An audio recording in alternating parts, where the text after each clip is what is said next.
This small Indiana county sends more people to prison than San Francisco and Durham, NC, combined. Why? By Josh Keller and Adam Pierce, September 2, 2016. Lawrenceburg, IND. Donnie Gaddis picked the wrong county to sell 15 oxycodone pills to an undercover officer. If Mr. Gaddis had been caught 20 miles to the east, in Cincinnati, he would have received a maximum of 6 months in prison, court records show. In San Francisco or Brooklyn, he would probably have received drug treatment or probation, lawyers say. But Mr. Gaddis lived in Dearborn County, IND, which sends more people to prison per capita than nearly any other county in the United States. After agreeing to a plea deal, he was sentenced to serve 12 years in prison. Years?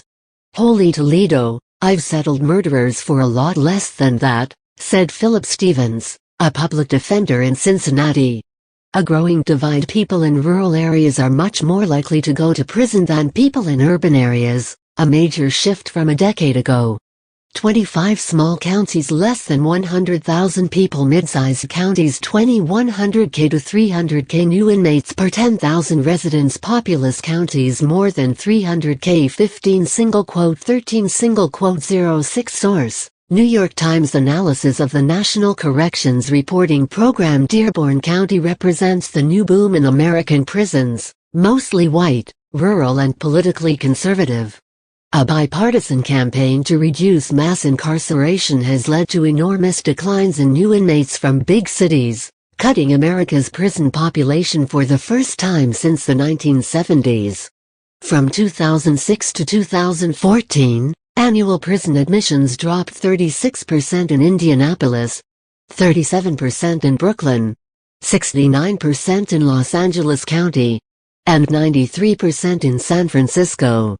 But large parts of rural and suburban America, overwhelmed by the heroin epidemic and concerned about the safety of diverting people from prison, have gone the opposite direction. Prison admissions in counties with fewer than 100,000 people have risen even as crime has fallen, according to a New York Times analysis, which offers a newly detailed look at the geography of American incarceration. Just a decade ago, people in rural, suburban and urban areas were all about equally likely to go to prison.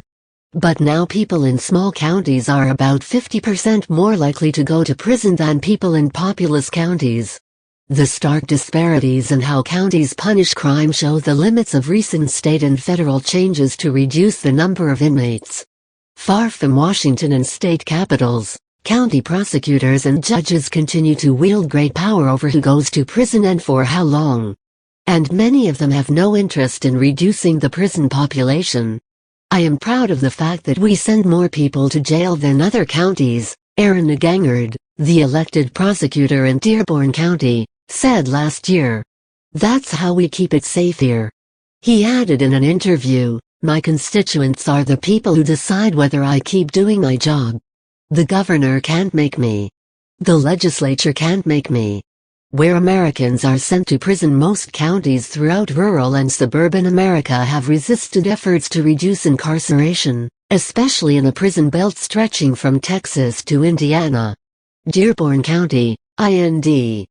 Prison admission rate left arrow lower higher right arrow analysis of the National Corrections Reporting Program by the New York Times and John Pfaff, Fordham University. But many criminal justice experts say that the size of the disparities undercuts the basic promise of equal protection under the law. Letting local prosecutors enforce state laws differently throws all notions of equality under the law out the window, said Peter Wagner, executive director of the Prison Policy Initiative, which advocates reducing incarceration rates. This data puts governors and legislative leaders on notice that if they want to put criminal justice reforms into effect, they need to look at how prosecutors use and abuse their discretion. The analysis is based on previously unpublished data from the Department of Justice on state prisons, which hold the vast majority of American inmates sentenced to a year or more. The divide does not appear to be driven by changes in crime, which fell in rural and urban areas at roughly equal rates, according to the FBI. Instead, It reflects growing disagreement about how harshly crime should be punished, especially drivers of the criminal justice system like theft, drugs, weapons and drunken driving. Cities have adopted a more lenient approach to drug offenses in particular, diverting many low-level drug offenders to probation or treatment rather than to jail. Those choices have started to reverse, if only modestly, long-standing racial disparities in American prisons, where blacks and Hispanics are incarcerated at drastically higher rates than whites. The annual number of new black prison inmates fell by about 25% from 2006 to 2013, and the number of Hispanic inmates fell by about 30%, while the number of new white inmates fell by only about 8%, according to the most complete federal data. The number of black prisoners is still shockingly high, said Mark Maurer, executive director of the Sentencing Project. Nonetheless, these numbers are encouraging.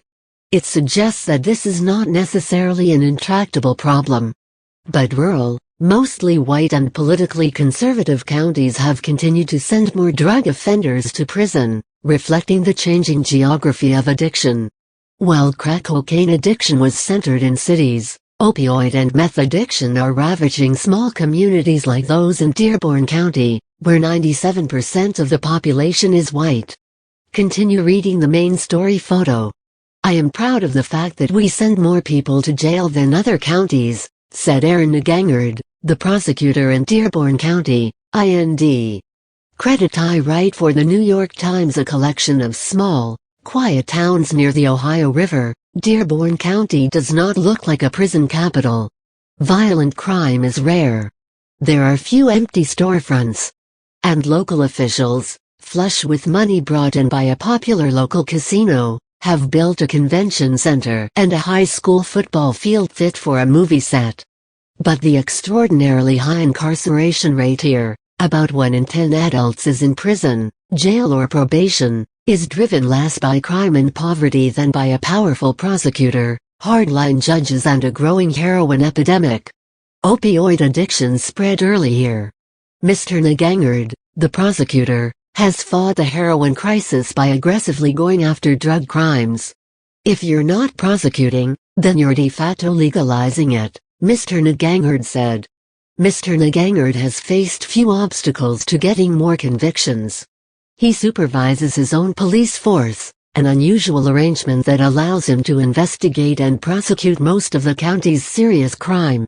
The police go after even minor drug cases, often offering to dismiss drug possession charges in exchange for information on friends or family members who sell drugs. A prison capital, Dearborn County has more than quadrupled the number of people it sends to prison since 2003. New inmates per 10,000 residents, Dearborn County 175.50, Indiana average 25.0 03 14 source. New York Times analysis of the National Corrections Reporting Program. Probation officials are just as strict. Offenders released on probation are tested for drugs frequently, and hundreds of people who violate the terms of their probation have been sent to state prison in the past few years. By 2014, Dearborn County sentenced more people to prison than San Francisco or Westchester County, New York, which each have at least 13 times as many people. It's government run amok, said Douglas A. Garner, a local criminal defense attorney. Lawmakers in Indiana, concerned about the rising cost of incarceration, enacted a law that reduced criminal penalties starting in 2014, one of at least 40 states to approve measures to reduce incarceration in the past few years. The bill was signed into law by Governor Mike Pence, now the Republican vice presidential nominee. But the new rules, which Mr. Negangard fought, have done little to curb incarceration rates in Dearborn County. Mr. Negangard said the long sentences here are the envy of police officers in Cincinnati. If a suspect is willing to sell drugs in Dearborn County, the Cincinnati police will help steer the case here, where greater punishment is almost assured, he said. Continue reading the main story. 4 miles Hamilton County 21 Ohio Dearborn County 114 admissions per 10,000 people Cincinnati Lawrenceburg Indiana Boone County Kenton County 37 Campbell County 52 75 Kentucky Source New York Times analysis of the National Corrections Reporting Program. One Cincinnati man, Scott Huey, drove from Cincinnati to Dearborn County in 2013, enticed by a heroin deal set up by a police informer. Mr. Huey had already been convicted of drug trafficking twice in Ohio, for which he had served a total of 5 years in prison. After Mr. Huey sold 7 grams of heroin to an undercover officer, he was sentenced to serve 35 years. Lawyers here have a term for when defendants like Mr. Huey realize the geographic disparity: sticker shock. Defense lawyers outside Dearborn County respond with disbelief as well. That is so far out of line with the crime itself and any common notion of decency, Jeff Odaki, San Francisco's public defender, said of Mr. Huey's sentence. Continue reading the main story. Continue reading the main story. Same crime, different punishments. Criminals with long prison sentences in Dearborn County would have received far shorter sentences elsewhere, or no prison time at all, defense attorneys say. Scott Huey, 36, sold 6.8 grams of heroin. Dakota Fraley,